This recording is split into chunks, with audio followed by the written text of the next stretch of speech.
আধুনিক বাংলাদেশের ভিত্তি স্থাপন করেছেন জিয়াউর রহমান, বলেছেন মির্জা ফখরুল।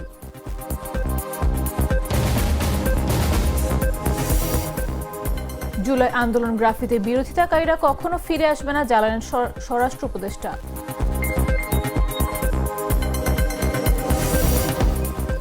সাম্প্রদায়িক সহিংসতার ঝুঁকিতে রয়েছে দেশের 29টি জেলা, বলছে সম্প্রীতি যাত্রার পর্যবেক্ষণ। উচ্চ ঝুঁকিতে ঢাকা, চাঁদপুর সহ 5 জেলা। বাংলাদেশ সহ 9 দেশের উপর আমিরাতের ভিসা নিষেধাজ্ঞা, নিজ দেশের নাগরিকদের বাংলাদেশ ভ্রমণে উচ্চ সতর্কতা জারি করল কানাডা। এবং এশিয়া কাপের সুপার 4-এ আজ মুখোমুখি হবে বাংলাদেশ শ্রীলঙ্কা। ফাইনালের পথে এগোতে চলবে হাড্ডাহাড্ডি লড়াই।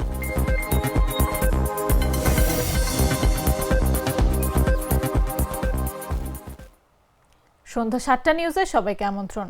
সাথে আছে আমি নাফিস আব্দুল্লাহ। মশলা বদলে ফেলেছে, এবার আপনিও বদলে ফেলুন। একবার প্রাণ গুঁড়া মশলা ব্যবহার করেই দেখুন। বিএনপির মহাসচিব মির্জা ফখরুল ইসলাম আলমগীর বলেছেন, আজ যে গণতন্ত্রের কথা সবাই বলছে, সেই গণতন্ত্রের সূচনা করেছিলেন শহীদ রাষ্ট্রপতি জিয়াউর রহমান। আধুনিক বাংলাদেশের ভিত্তি স্থাপনও করেছেন তিনি। শনিবার দুপুরে কিশোরগঞ্জ শহরের পুরনো স্টেডিয়ামে জেলা বিএনপির ত্রিবার্ষিক সম্মেলনের উদ্বোধনী বক্তব্যে তিনি একথা বলেন। জাতীয় সঙ্গীত ও পতাকা উত্তোলনের মধ্য দিয়ে দীর্ঘ 9 বছর পর অনুষ্ঠিত এ সম্মেলন শুরু হয়। সকাল থেকে জেলার বিভিন্ন উপজেলা থেকে মিছিল নিয়ে নেতাকর্মীরা স্টেডিয়ামে সমবেত হন। কয়েক হাজার কর্মীর উপস্থিতিতে উৎসবমুখর পরিবেশে শুরু হয় সম্মেলন। সম্মেলনের প্রধান অতিথি হিসেবে ভার্চুয়ালি যুক্ত হওয়ার কথা রয়েছে বিএনপির ভারপ্রাপ্ত চেয়ারম্যান তারেক রহমানের।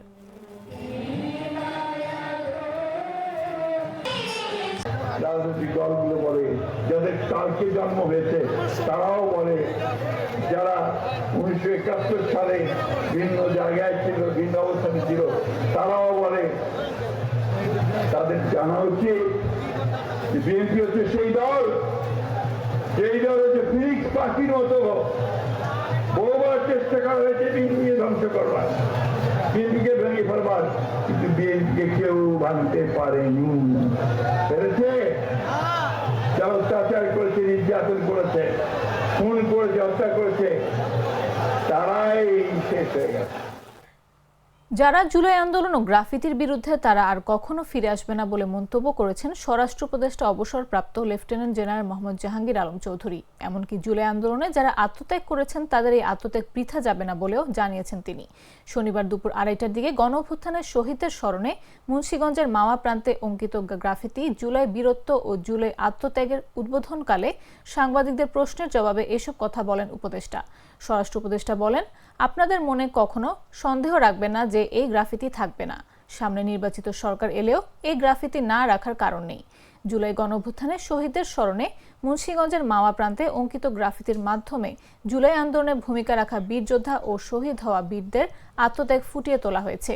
গ্রাফিতিতে জায়গা পেয়েছে জুলাই আন্দোলনের বীর যোদ্ধা রিকশা চালক মোহাম্মদ সুজন, নারী শিক্ষার্থীদের বীরত্ব, রংপুরের শহীদ আবু সাইদ ও গোলাম নাফিস।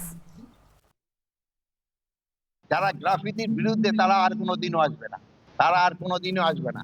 এটা যদি আপনাকে ভিতরে কারো থাকে যে তারা আবার আসবে, তো এটা আপনাকে মাথা থেকে ঝেড়ে ফেলতে পারে। এরা আসবে না, তাদের যে আত্মত্যাগ এটা কোনোদিনও বেচা যাবে না।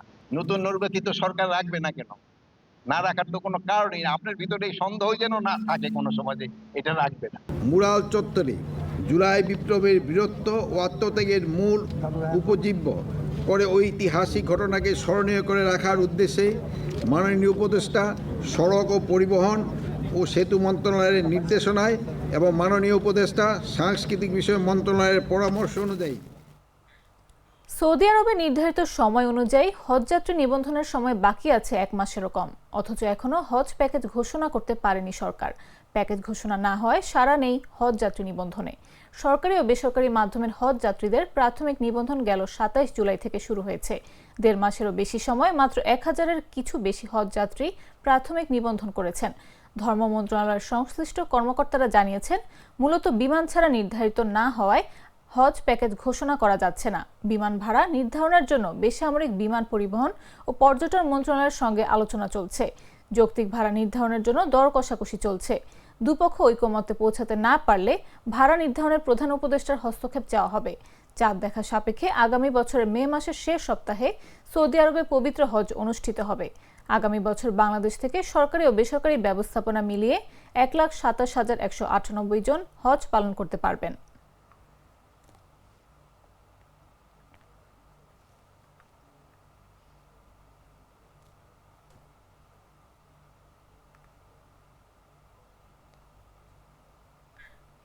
সাম্প্রদায়িক সহিংসতার ঝুঁকিতে রয়েছে দেশের 29টি জেলা, যার মধ্যে ঢাকা, চাঁদপুর, নোয়াখালী, রংপুর ও যশোর সবচেয়ে বেশি ঝুঁকিপূর্ণ।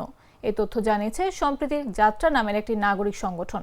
শনিবার ঢাকা রিপোর্টার্স ইউনিটিতে আয়োজিত সংবাদ সম্মেলনে এই তথ্য তুলে ধরা হয়। সংগঠনটি জানায়, গেল 10 বছরে দেশের বিভিন্ন অঞ্চলে পূজা মণ্ডপ, শোভাযাত্রা রুট এবং সংখ্যালঘুদের বাড়িঘরে যেসব হামলার ঘটনা ঘটেছে সেগুলো বিশ্লেষণ করে মোট 29 জেলাকে ঝুঁকিপ্রবণ হিসেবে চিহ্নিত করা হয়েছে। মন্দির, মাজার, আখড়া ও প্রান্তিক জনগোষ্ঠীর নিরাপত্তা শুধুমাত্র নৈতিক দায়িত্ব নয়, এটি রাষ্ট্রের সংবিধান অনুযায়ী আইনগত বাধ্যবাধকতা। আমরা বিশ্বাস করি সরকার, আইন শৃঙ্খলা বাহিনী, ধর্মীয় নেতা ও নাগরিক সমাজ একসাথে কাজ করলে বাংলাদেশের সম্প্রীতির ঐতিহ্য পুনঃপ্রতিষ্ঠা করা সম্ভব। আমরা সরকারের প্রতি আহ্বান জানাই, এই প্রস্তাবগুলোকে জাতীয় কর্মপরিকল্পনার অংশ হিসেবে অবিলম্বে বাস্তবায়ন করুন, যাতে ধর্মীয় ও সাংস্কৃতিক বৈচিত্র্যের প্রতি আস্থা ও নিরাপত্তা পুনঃপ্রতিষ্ঠিত হয়।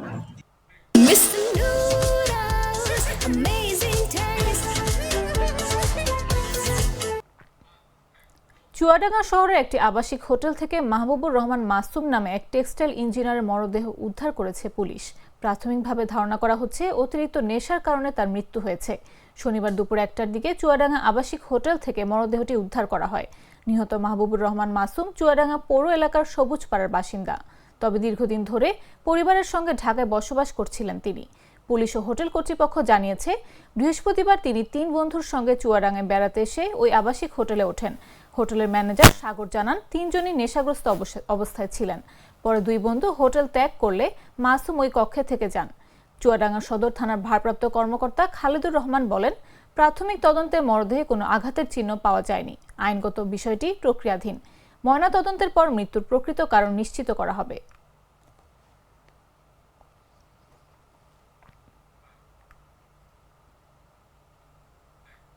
চুয়াডাঙ্গার জীবননগর উপজেলার উথুলি গ্রামে 2 ভাইকে কুপিয়ে ও পিটিয়ে হত্যার ঘটনা ঘটেছে। শনিবার সকাল 10টার দিকে এই ঘটনা ঘটে।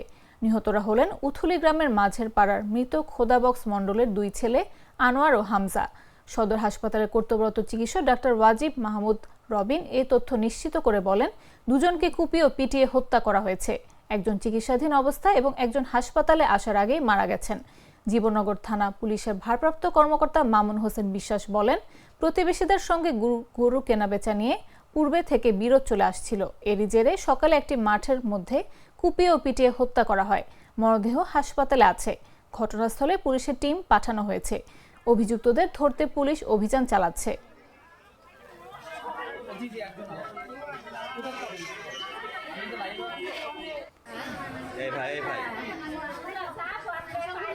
প্রাণ কফি ক্যান্টিন, কররা কফি, কঠিন স্বাদে।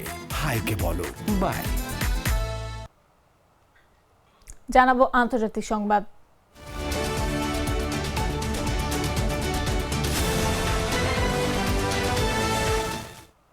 বাংলাদেশ সহ 9 দেশের উপর ভিসা নিষেধাজ্ঞা আরোপ করেছে সংযুক্ত আরব আমিরাত। 2026 সালের জানুয়ারি থেকে নতুন এই নির্দেশনা কার্যকর হবে।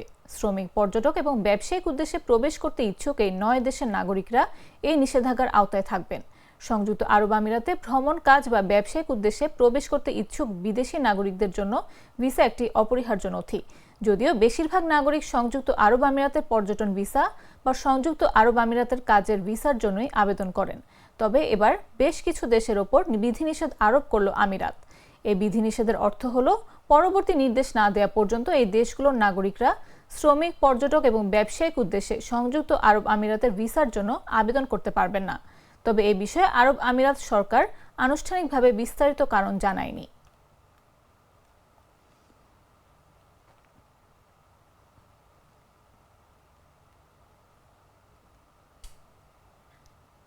বাংলাদেশ ভ্রমণে নিজ দেশের নাগরিকদের উচ্চ সতর্কতা জারি করল কানাডা। দেশটির সরকারি ওয়েবসাইটের ভ্রমণ বিভাগে গতকাল এক বিজ্ঞপ্তিতে এই সতর্কতা জারি করা হয়। বিজ্ঞপ্তিতে বাংলাদেশ ভ্রমণে হলুদ সতর্কতা জারি করা হয়েছে। অর্থাৎ কানাডার নাগরিকদের বাংলাদেশে ভ্রমণের ক্ষেত্রে উচ্চমাত্রার সতর্ক থাকতে বলা হয়েছে। আর বাংলাদেশের পার্বত্য 3 জেলায় ভ্রমণের ক্ষেত্রে সতর্কতামূলক লাল চিহ্ন জারি করা হয়েছে, অর্থাৎ পার্বত্য অঞ্চলে নাগরিকদের ভ্রমণ না করার আহ্বান জানিয়েছে কানাডা। বাংলাদেশে সম্ভাব্য বিক্ষোভ, সংঘর্ষ এবং দেশব্যাপী হরতাল অবরোধের কারণে উচ্চ সতর্কতা অবলম্বন করতে নিজ দেশের নাগরিকদের সতর্ক করেছে কানাডা। নাগরিকদের উদ্দেশ্যে কানাডা সরকার বলছে, দেশটিতে যে কোনো মুহূর্তে নিরাপত্তা পরিস্থিতির অবনতি ঘটে যেতে পারে, যার আগাম সংকেত নাও পাওয়া যেতে পারে। এছাড়া পার্বত্য 3 জেলায় ভ্রমণ এড়ানোর জন্য বিশেষভাবে সতর্ক করে বিজ্ঞপ্তিতে বলা হয়, রাজনৈতিক উদ্দেশ্য প্রণোদিত সহিংসতা, অপহরণ এবং ক্ষুদ্র নৃগোষ্ঠীর মধ্যে বিক্ষিপ্ত সংঘাতের ঝুঁকি রয়েছে এসব অঞ্চলে। তাই কানাডার নাগরিকদের এসব এলাকায় ভ্রমণ না করার আহ্বান জানানো হয়েছে।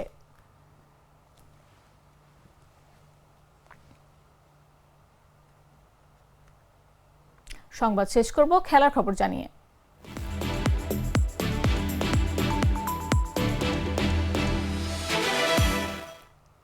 এশিয়া কাপ ক্রিকেটের সুপার 4 পর্বের প্রথম ম্যাচে আজ মুখোমুখি হচ্ছে বাংলাদেশ ও শ্রীলঙ্কা। শনিবার দুবাই আন্তর্জাতিক ক্রিকেট স্টেডিয়ামে অনুষ্ঠিতব্য এই ম্যাচটি দুই দলের জন্য সমান গুরুত্বপূর্ণ। গ্রুপ পর্বের পারফরম্যান্সের ধারাবাহিকতা বজায় রেখে ফাইনালের পথে এগোতে চাইবে উভয় দলই। বাংলাদেশ গ্রুপ বি থেকে সুপার 4-এ জায়গা করে নিয়েছে আফগানিস্তানকে পেছনে ফেলে। অপরদিকে অপরাজিত থেকে গ্রুপ চ্যাম্পিয়ন হয়ে সুপার 4-এ উঠেছে শ্রীলঙ্কা। দুবাই স্টেডিয়ামে সাধারণত দ্বিতীয় ইনিংসে ব্যাটিং কিছুটা সহজ হয়, ডিউয়ের প্রভাবও থাকতে পারে, তাই টস জেতা দল প্রথমে ফিল্ডিং নিতে চাইবে। এই ম্যাচে জয়লাভ করলে সুপার 4-এ ফাইনালের পথে গুরুত্বপূর্ণ এক ধাপ এগিয়ে যাবে বাংলাদেশ বা শ্রীলঙ্কা। ফলে দুই দলই নামবে নিজেদের সেরা একাদশ ও সেরা কৌশল নিয়ে। তাই আজকের ম্যাচটি হতে চলেছে জমজমাট। ক্রিকেট প্রেমীদের চোখ থাকবে দুই দলের তরুণ ও অভিজ্ঞদের পারফরম্যান্সের দিকে।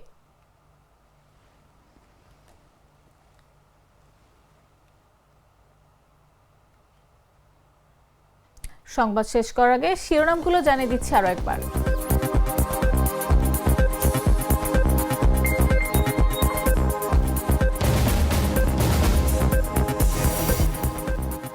আধুনিক বাংলাদেশের ভিত্তি স্থাপন করেছেন জিয়াউর রহমান, বলেছেন মির্জা ফখরুল।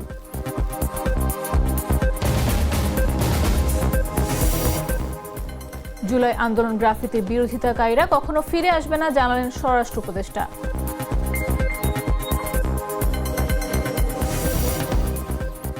সাম্প্রদায়িক সহিংসতার ঝুঁকিতে রয়েছে দেশের 29টি জেলা, বলছে সম্প্রীতি যাত্রার পর্যবেক্ষণ। উচ্চ ঝুঁকিতে ঢাকা, চাঁদপুর সহ 5 জেলা। বাংলাদেশ সহ 9 দেশের উপর আমিরাতের ভিসা নিষেধাজ্ঞা, নিজ দেশের নাগরিকদের বাংলাদেশ ভ্রমণে উচ্চ সতর্কতা জারি করল কানাডা। এবং এশিয়া কাপের সুপার 4-এ আজ মুখোমুখি হবে বাংলাদেশ শ্রীলঙ্কা। ফাইনালের পথে এগোতে চলবে হাড্ডাহাড্ডি লড়াই।